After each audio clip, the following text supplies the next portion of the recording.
디지털투데이 데일리 픽입니다. 종편 채널 중 색깔이 확실해 호불호가 확실히 갈리는 대표적인 채널이 TV조선과 채널A인데요. 조선일보와 동아일보의 방송 채널인 만큼 아군과 적군이 분명한 미디어인 것 같습니다. 미디어오늘은 방송통신위원회가 20일 종합편성 채널 TV조선, 채널A의 방송 사업을 조건부 재승인했다고 보도했습니다. 대신 엄격한 재승인 조건이 붙었다는 단서가 있었는데요. 방송의 공적 책임, 공정성의 실현 가능성 및 지역, 사회, 문화적 필요성 심사사항 이하 공적 책임에서 210점 만점에 과반에 못 미치는 104.15점을 받으며 과락했던 TV조선의 경우 다음 심사에서 한 번 더 과락할 경우 재승인을 거부한다고 명시했습니다. 채널A는 검언유착 논란으로 번진 공정보도 위반 사건에 대한 진상조사 결과 중대 문제가 드러나면 재승인을 취소한다는 단서를 달았습니다. 앞서 방통위는 지난달 26일 채널A와 TV조선의 재승인을 보류하며 엄격한 재승인 심사에 나서는 모습을 보였는데요. 재승인 심사위원회 심사 결과 TV조선, 채널A는 총점 1000점 중 각각 653.39점과 662.95점을 획득했습니다. TV조선은 중점 심사사항에 해당하는 공적 책임이 과락을 맞았고 이것만으로도 재승인 취소가 가능한 상황이었습니다. 채널A는 심사 보류 이후에도 MBC 보도를 통해 협박 취재, 검언 유착 등으로 불리는 공정성 보도 논란이 불거지며 재승인 여부를 두고 관심이 집중됐습니다. 방통위는 20일 전체 회의에서 TV조선의 조건부 재승인을 의결했는데요. 여기서 미래통합당 추천 안형환 상임위원은 방송의 공정성이 재승인에 영향을 미칠 정도의 심사 항목인가? 공정성 심사는 과연 객관적일 수 있는가라고 반문하며 공정성 원칙은 과거 전파의 희소성 때문에 필요하다고 봤지만 지금처럼 다매체 시대에 공정성 조항은 매력이 떨어지고 시대의 변화도 반영하지 못한다. 정부 기구에 의해 공정성 문제가 악용될 수도 있다고 주장했습니다. 반면 정부 여당 추천 김창룡 상임위원은 그동안 TV조선은 권력을 감시하기는커녕 권한 유착을 보여왔고 이번 총선에서도 막말의 동무되었다. TV조선은 늘 막말, 편파방송의 중심에 있었다며 TV조선의 재승인 취소를 주장했습니다. 김 의원은 TV조선은 2013년 5.18 민주화운동을 북한의 소행으로 만들었다. 지난해 지소미아 관련 한일 분쟁에선 가짜뉴스를 생산했다는 비판을 받았다. 재승인 취소 청와대 국민청원은 20만을 넘었다. 많은 분의 공통된 요구는 재승인 취소라고 주장하며 재승인 취소 여론은 TV조선이 자초한 것이라고 강조했습니다. 결국 방통위 상임위원들은 한 차례 정회 끝에 허욱위원안으로 의견을 모아 재승인을 의결했습니다. 3년 재승인을 하되 중점 심사사항 중 동일 항목에서 연속으로 과락 발생하거나 650점 미만으로 나오는 경우 재승인을 거부할 수 있다는 항목이 추가됐습니다. 코로나19의 확산 가운데서도 날씨가 더워지면 바이러스의 활동이 한풀 꺾이거나 종식될 것이라는 희망적인 예상이 나오기도 했죠. 하지만 그에 대해 방심은 이르다는 연구 결과도 나오고 있습니다. 머니투데이는 코로나19가 섭씨 60도가 넘는 고온에서 1시간 동안 살아남았다는 연구 결과가 나왔다고 보도했습니다. 기온이 오르면 폐렴과 같은 호흡기 질환을 일으키는 바이러스의 활동성이 둔화되는데요. 때문에 코로나19도 함께 감소할 것이라는 기대가 적지 않지만 현재까지 나온 연구 성과들을 보면 기온 상승과 발병률은 연관성이 없다는 결과에 이릅니다.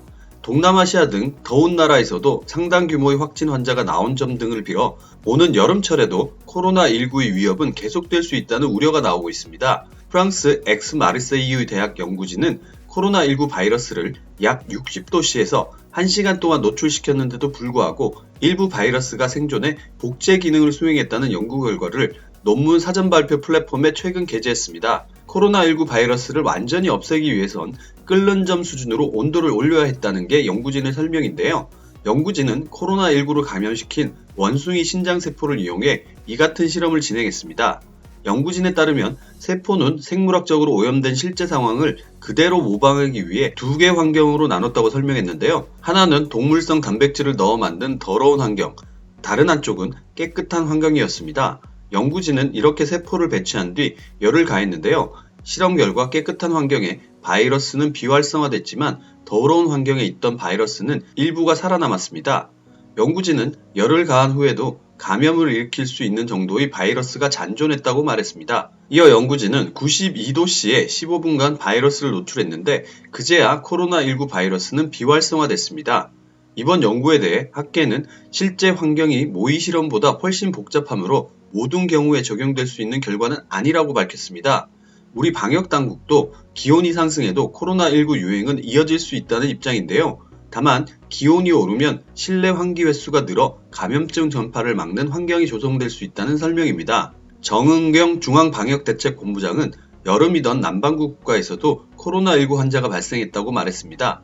코로나19 유행과 기온 상승과의 상관관계가 없다는 이야기죠. 예전에는 미세먼지 때문에 마스크를 꼈는데 어느 틈에 우리가 마스크를 사용하는 이유가 코로나19의 확산을 방지하는 것이 되었습니다. 이에 대해 코로나19와 대기 질의 개선이 관련이 있다는 얘기들도 있는데요.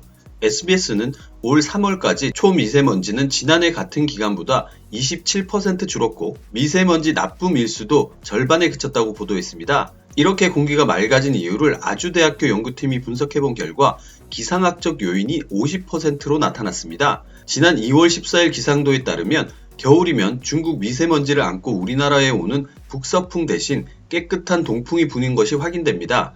포근했던 지난 겨울 북서풍을 만드는 시베리아 고기압이 제대로 발달하지 못하면서 동풍이 분 날이 지난해보다 3배나 는 겁니다. 이 기간 강수량이 배로 는 것도 미세먼지를 줄이는 데 역할을 했습니다. 나머지 절반은 국내외적인 배출량 감소 효과로 분석됐습니다. 코로나19 여파로 위성사진만 봐도 중국의 오염물질이 확 줄었는데 우리나라 미세먼지 감소분의 30% 정도가 중국의 배출량 감소 때문으로 나타났습니다. 공공부문 차량 이부제 등 지난 겨울 도입한 계절관리제와 코로나19 여파는 20% 정도 미세먼지를 줄인 것으로 분석됐습니다. 이렇게 줄였다고는 하지만 우리나라의 미세먼지 양은 여전히 세계보건기구 공고 기준의 배가 넘습니다. 대기질 개선을 위해 갈 길이 아직 멀다는 뜻입니다.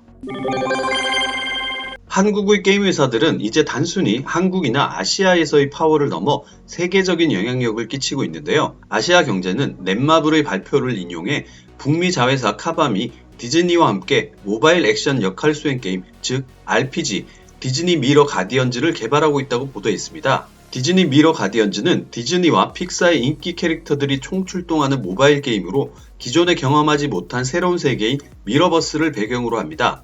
이 게임에서 기존 캐릭터들을 새롭게 디자인한 캐릭터들이 등장하는데요. 이용자는 이들로 강력한 수호자 팀을 구성해 미러버스를 위협하는 악의 세력으로부터 세계를 지켜내야 합니다. 팀 필즈 카밤 CEO는 디즈니와 픽사의 다양한 인기 캐릭터들을 하나의 세계에 모아 전혀 새로운 형태의 영웅으로 선보일 예정이라며 더욱 몰입감 있고 매력적인 모험을 섬사하기 위해 디즈니와 긴밀히 협력할 것이라고 말했습니다. 한편 디즈니 미러 가디언즈 정식 출시에 앞서 필리핀에서 베타 테스트가 실시될 예정인데요. 게임 출시 일정은 추후 공개됩니다. 코로나19의 확산으로 가장 큰 피해를 입은 업계 중 하나가 여행업계라고 할 수 있겠는데요. 감염병의 위세가 약간은 누그러들긴 했지만 대놓고 여행을 권하기엔 뭔가 찜찜한 면이 있는 것도 사실입니다. 디지털 데일리는 4월 말에서 5월 초까지 이어지는 6일간의 황금 연휴를 맞아 국내 여행 플랫폼 업계가 각종 여행 프로모션을 준비하고 있다고 전했습니다. 4월 30일 부처님 오신 날로부터 5월 5일 어린이날까지입니다. 다만 아직 끝나지 않은 코로나19 시국을 고려해 관련 업계 행보는 예년과는 달리 조심스럽습니다. 거창한 프로모션보다는 조용하고 안전한 여행 컨셉을 맞춘 프로모션 개발에 초점을 맞췄습니다. 야놀자는 이번 황금 연휴 기간 동안 이벤트를 열고 황금 연휴 추가 쿠폰을 제공합니다. 국내 숙소 4만원 이상 미리 예약 시 4,000원 쿠폰을, 9만원 이상 미리 예약 시 9,000원 쿠폰을 줍니다. 강릉, 가평, 제주도 등 여행지를 추천하며 연휴 추천 숙소 예약하기 서비스도 선보입니다. 인터파크 투어도 황금 연휴 호캉스 특가를 2주의 테마로 내세웠습니다. 강원도 인기 호텔과 독채형 숙소를 선보이고 해안도로 드라이브를 즐기기 좋은 제주 숙박 특가를 소개하고 있습니다. 인터파크 관계자도 프로모션을 거창하게 하지 않더라도 운영은 하되 고객들이 가급적이면 조금 더 안전하게 선택을 할 수 있게 테마를 잡아 운영을 하고 있다고 말했습니다. 와그도 5월 연휴 제주는 어때요 카테고리에서 일부 여행 상품을 할인 가격에 선보이고 있습니다.